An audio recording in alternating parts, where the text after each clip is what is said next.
If you follow award-winning sites and keep up with where creative dev is heading, there's a good chance you've run into this style of page transition, the one where the current page lingers on screen while the next slides in over the top of it. It's a look that's earned its place on featured sites for a good while now, like this one, and this one. Here's another. And this one right here took sight of the day roughly a week ago.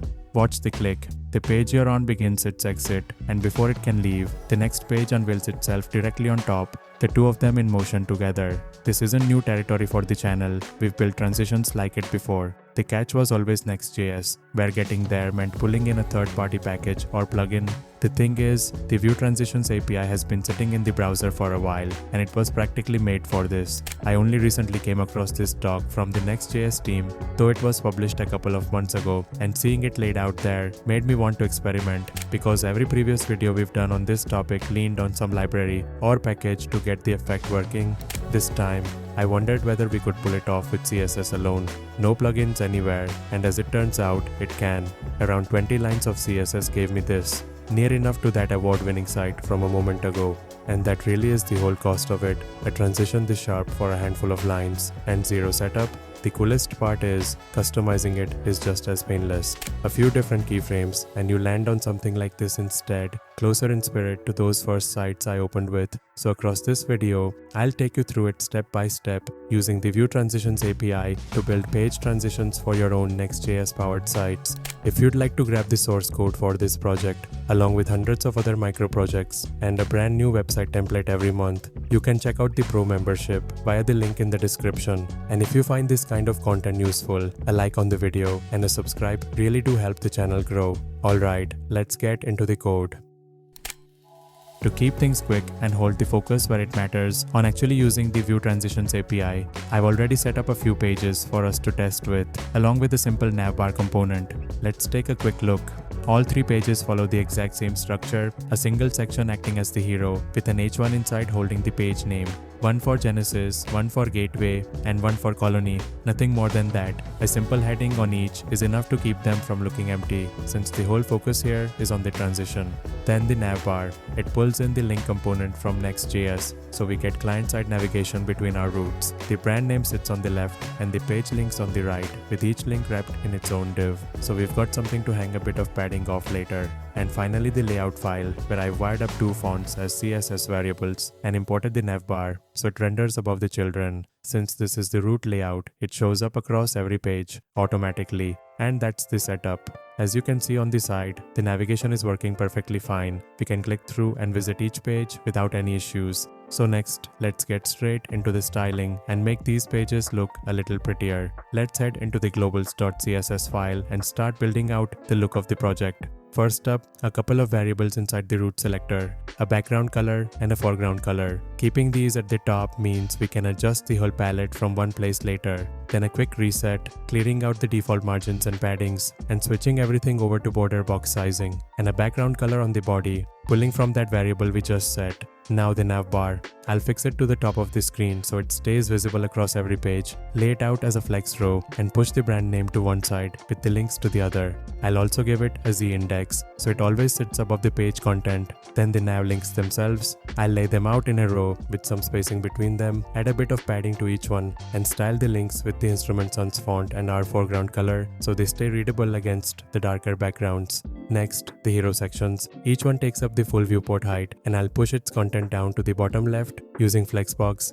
I'll also hide any overflow so nothing spills outside during the transition. Then I'll hand each page its own background image using the class we set up earlier. Genesis gets the first image, Gateway the second, and Colony the third, each one covering the full section and staying centered. Then the heading. I'll use the WDXL Lubrifont font here, uppercase it, and let the size scale fluidly with clamp so it looks right on any screen. The line height stays at 1, so the large text sits cleanly on the page. And finally, a media query for smaller screens. I'll stack the nav links into a column on the right so the layout still holds up nicely on mobile. And that's the styling done. The pages are looking a lot better now, and we can get into the part this video is actually about, the transition itself. Now before we start, here's the idea behind it. The Vue Transitions API works by taking a snapshot of the old page and the new page during a navigation. and then animating between the two for us. React exposes this through a component called view transition, and Next.js lets us hook it into every route change with a single config flag. Once that's wired up, all we have to do is describe the animation in CSS and the browser handles the rest. So let's start implementing it. In order to start using the View Transitions API in our project, there's one thing we need to switch on first. So the first thing we'll do is head into the next config file. This is where Next.js lets us opt into features that aren't turned on by default, and View Transitions is one of them. Since it's still an experimental feature, we won't find it enabled out of the box, so we have to flag it ourselves. And then, inside the config, we'll add an experimental block and set view transition to true. That single line is what tells Next.js to wire the View Transitions API into every route change for us. From here on, any navigation between our pages is ready to be animated. Once we've saved this, you can restart the dev server so the config change takes effect, and then we can move on to actually setting up the transition. Next, we'll create a new file inside the app directory called template.jsx. But before we write anything in it, let's quickly talk about what a template actually is and why we need one here. In Next.js, a template works a lot like a layout in that it wraps around our pages. The key difference is what happens on navigation. A layout stays mounted and persists across route changes, whereas a template remounts fresh every single time we move between pages. And that's exactly the behavior we want. Because for the View Transitions API to animate between an old page and a new one, it needs to actually see that swap happening. A layout would hold steady and give it nothing to transition, but a template remounting on every navigation is what lets the transition fire. Now, the moment we create this template file and leave it empty, we'll run into an error. It'll tell us the element type is invalid, and that's simply because Next.js expects a template file to export a component, and right now ours is empty with nothing to render, so the fix is just to give it something to return, which is what we'll do next. So inside the file, first we'll mark it as a client component up at the top. We're going to be running view transition animations here, and those don't work on the server, so this line isn't optional. Then we'll bring in the view transition component from React and wrap our children with it. On this component, we'll give it an enter name and an exit name, page enter and page exit, which are the hooks we'll target from our CSS in a moment, and we'll also set default to none, which stops this transition from firing during any unrelated animation on the page. With that in place, every route change is now flowing through the view transition component, and all that's left is to describe how it should actually animate. Now, before we define the CSS for our transition, let's quickly hop over to the navbar component and add one small thing. On the nav element itself, we'll set a view transition name and just call it navbar. Now here's why we're doing this ahead of time. When a transition runs, the View Transitions API takes a snapshot of the entire page by default, and our navbar gets swept up into that snapshot right along with everything else. So without this, the navbar would end up animating together with the page content, and we'd see it flickering during the transition, which is exactly the kind of artifact we want to avoid. By giving the navbar its own view transition name, we're pulling it out into its own isolated snapshot, separate from the page. That way, while the pages animate underneath, the navbar can stay put and hold steady instead of getting dragged into the motion. So with that out of the way, let's head into the globals CSS file and start writing the CSS for our actual page transition. First, let's deal with that navbar we named a moment ago. We'll target its view transition group and set its animation to none so it stays completely still while the pages move underneath it. We'll also give it a high Z index so it always sits above the transition and never slips behind the animating content. And just like that, the flickering is gone and the navbar holds steady through every navigation. Now for the transition itself. This is where those enter and exit names from our template come into play. We'll target the old page, the one that's leaving, using our page exit name and give it an animation with a nice sharp easing curve. Then we'll do the same for the new page coming in, targeting it with our page, enter name and the same curve, so both halves move in step with each other.